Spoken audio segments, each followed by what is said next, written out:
Hello guys, Dhawan কি বলতে চাই একটু শুনেন। কি বলতে চাও না? ম্যাম তুমি স্কুলে টিচার হবে? তাহলে কি হবে? তাহলে তুমি বাচ্চাদেরকে পড়াও। আসলে নাভান চায় আমি একটা স্কুলের টিচার হই, যে দেখেন নাভান তো খুশি হয়ে যাচ্ছে।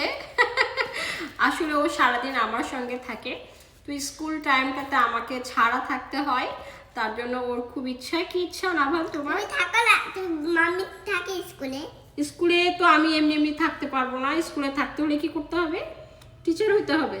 হ্যাঁ, মানে টিচার যদি আমি ওর স্কুলের হই তাহলে তো আমার সাথে নাভান থাকতে পারবে। টিচার ছাড়া তো মাম্মিকে অ্যালাউ করে না স্কুলে, তার জন্য নাভানের খুব ইচ্ছা আমি যেন টিচার হই। না নাভান? তো দেখি আমি নতুন করে আবার অ্যাপ্লাই করি। যাবা তুমি? মানে মাম্মি যদি টিচার হয় দেন তুমি স্কুলে যাবে? যাবো।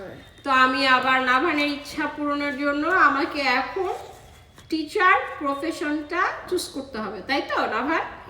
হ্যাঁ, দেখি এই এজে আমাকে আমার বাচ্চার কারণে টিচার হতে হবে।